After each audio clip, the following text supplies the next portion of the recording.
دلدار پاکستان کی pod cost میں شہزادی کا پیار بھرا آداب.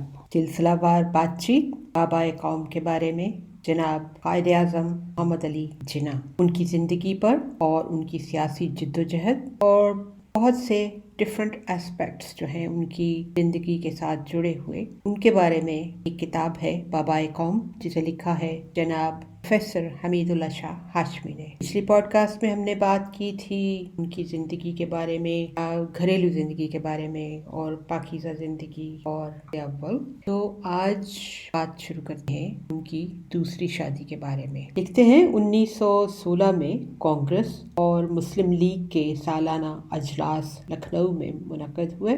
مسلم لیگ کی صدارت مسٹر جناح کر رہے تھے اور کانگریس کی قیادت کا سہرا بھی انہی کے سر پر بندھا ہوا تھا. کانگریس کے اس اجلاس میں ممبئی کے مشہور مالدار پارسی سر ٹنشا پیٹیٹ کی صاحبزادی مس رتن پیٹیٹ بھی موجود تھی. 16 سال کی عمر، لیکن نظر تیز، دماغ حاضر، خیالات سلجھے ہوئے، سیاست سے دلچسپی، انگریزی میں مہارت، کتابت سے لگاؤ، قابلیت کی قدر. مس پیٹیٹ نے جناح کی تقریر سنی، رواں اور شستہ دلائل پرکھے، پرمغز اور ٹھوس انداز کلام جانچا، شیریں اور دل نشیں چہرے کی طرف نظر اٹھائی، باوقار اور سحر تراز شخصیت کا جائزہ لیا. دل ہی دل میں قائد کو اپنی للچائی امنگوں، بیتاب خواہشوں، دھڑکتی نبضوں اور پھڑکتی سانسوں کی کشور حسین کا زریں سرتاج ٹھہرا لیا. شہرت، ثروت، عزت کا کوئی کانٹا بھی اس کے دامن کو پکڑ جکڑ نہ سکا. ممبئی لوٹے تو بیٹی نے سارا حال دل واشگاف لفظوں میں ماں باپ کے گوش گزار کر دیا. سر ڈنشا تو آگ بگولا ہو گئے. بھلا وہ کیسے برداشت کر سکتے تھے کہ ان کی 17 سالہ بیٹی کا عقد ایک مسلمان سے ہو، اور پھر ایسے مسلمان سے جو اس سے دگنی عمر کا تھا. لہٰذا انہوں نے عدالت سے ایک حکم نامہ حاصل کر لیا جس کی روح سے جناح کا رتی یعنی رتن سے ملنا ناممکن ہو گیا.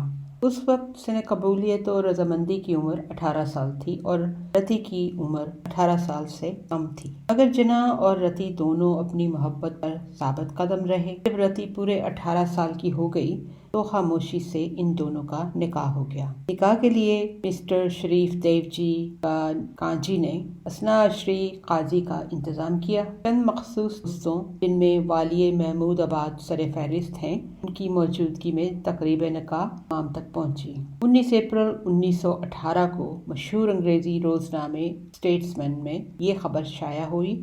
سر ڈنشا پیٹیٹ کی اکلوتی بیٹی مس رتن بائی نے خود اسلام قبول کیا اور آج ان کا نکاح honourable mister M A Jinnah سے ہوگا. یہی خبر مشہور انگریزی اخبار سول اینڈ ملٹری گزٹ مورخہ 21 اپریل 1918 میں شائع ہوئی.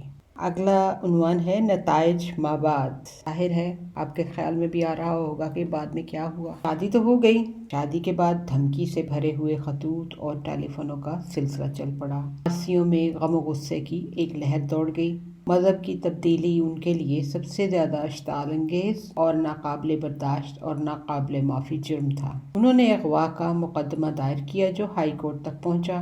مذاق سلیم کا مالک ہوتا تو اس کی عقل میں آ سکتا تھا کہ یہاں تو معاملہ سا برعکس ہے. قائد تو خود اغوا ہوئے تھے، انہوں نے کسی کو اغوا نہیں کیا تھا. جس جج کی عدالت میں مقدمہ درپیش تھا وہ جناح سے کچھ چمک رکھتا تھا. اس نے دل کا جلا پھپھولا پھوڑتے ہوئے دوران کارروائی طنزاً استفسار کیا، آخر تم اس چھوکری کے پیچھے کیوں پڑے ہو؟ کیا اس لیے کہ لاکھوں روپے کی وارث ہے؟ جناح نے بفر کر جواب دیا، اس کا جواب رتن سے لیجیے. وفاشور اور ثابت قدم بیوی سامنے آئی اور بیان دیا، میں نے فیصلہ و فعل سوچ سمجھ کر کیا ہے. اس میں جبر، خوف، ترغیب، تحریض، ریا اور فریب کا سوال دخل نہیں. من مزاج کا یہ سودا میرے روح و رواں کی انتخاب و پسند کا معاملہ ہے. میں نے اپنی خوشی مرضی شیریں سے الفت اور شادی کی. صمیم خاطر حلقہ بگوش اسلام ہوئی ہوں. رہا مال وزرا کا ماجرا، سو نہ میں اس کی طالب و تمنائی ہوں نہ میرا خامن. نتیجہ یہ ہوا کہ مقدمہ واپس لے لیا گیا. مسٹر جناح باعزت طور پر عدالت سے بری کر دیے گئے. دلہن نے نئے گھر واقع پلیزنٹ روڈ کو اپنے ذوق کے مطابق انتہائی سلیقہ سے سجایا. مرادوں اور مسرتوں کے دن رات لدتے گئے. پختہ سن شوہر دوپہر کو عدالتی کاموں سے فارغ ہو کر واپس لوٹتے تو خوبصورت بیوی ہمتن اشتیاق و انس نظر و خاطر عرش راہ رہتی۔ باہمی راز و نیاز کی گرمی اور سماجی تقاریب میں الفت و نشاط بھری شامیں ڈھلنے لگیں۔ قائد کی زوجہ رتن بائی خوش پوش، اتوار اور خوش اخلاق خاتون تھیں۔ لباس سدا جسم و رنگ کی لطافت مناسب سے زیب تن کرتی تھیں۔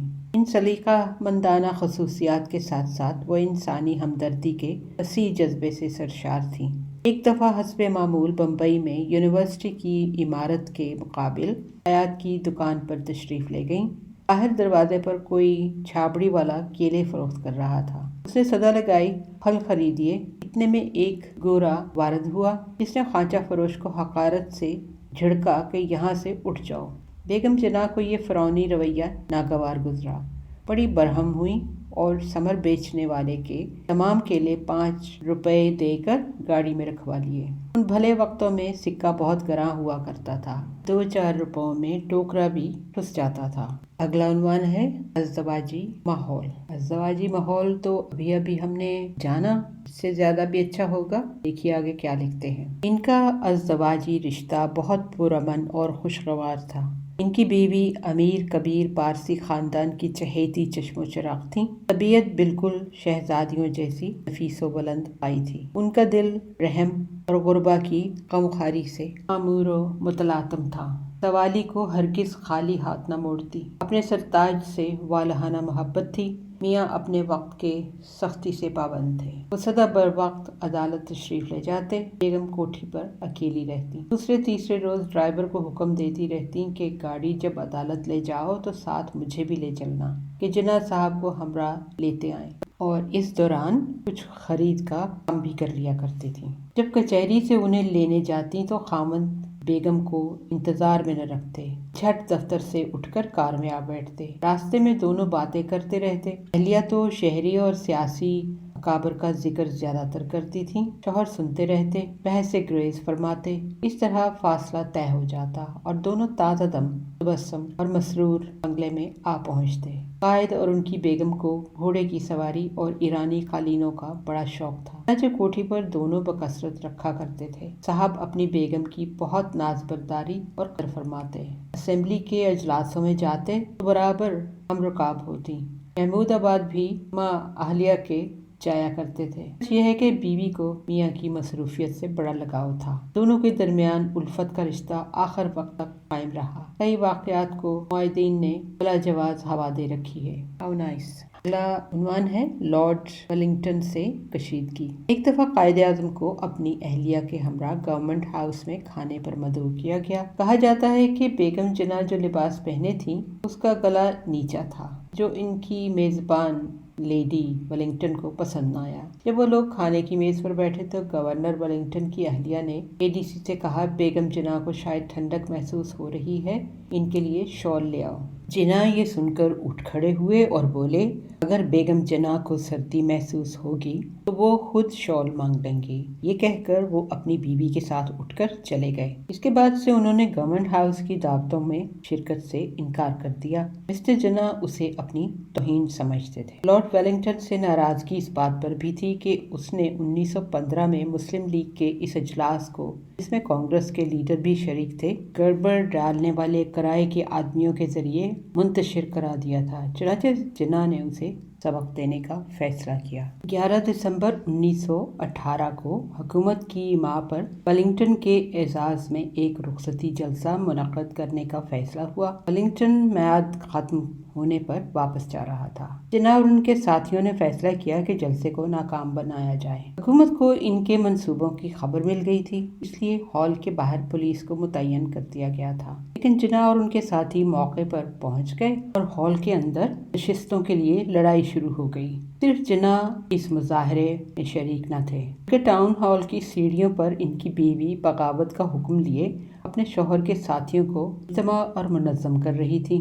یہ ہنگامہ شام تک رہا۔ جناح ہمیشہ نوجوانوں کو نظم و ضبط کی تلقین کیا کرتے تھے۔ یہ ساری کارروائی ان کے مزاج کے خلاف تھی، لیکن حالات نے انہیں ایسا کرنے پر مجبور کر دیا تھا۔ پولیس نے لاٹھی چارج کیا اور دھینگا مشتی پر جناح کو بھی مار پڑی، لیکن جلسہ نہ ہو سکا۔ قائد اعظم کی ذاتی فتح تصور کی جاتی ہے، یہ غیر جذباتی اور منطق پرست شخص بھی ایک دفعہ جذبات کی رو میں بہہ گیا۔ تھوڑا سا یقین کرنا مشکل بھی لگتا ہے نا؟ Anyway، اس واقعے کے ساتھ ہی اس پوڈ کاسٹ کو یہاں روکتے ہیں۔ اگلی پوڈ کاسٹ میں حق گوئی اور بے باکی سے شروعات کریں گے۔ آخر میں قائد اعظم کا ایک کوٹ: "There is no power on this earth that can undo Pakistan." انشاءاللہ۔ ہمارا ای میل ایڈریس ہے darpakistan@hotmail.com۔ Until next time, take care, God bless, اللہ حافظ۔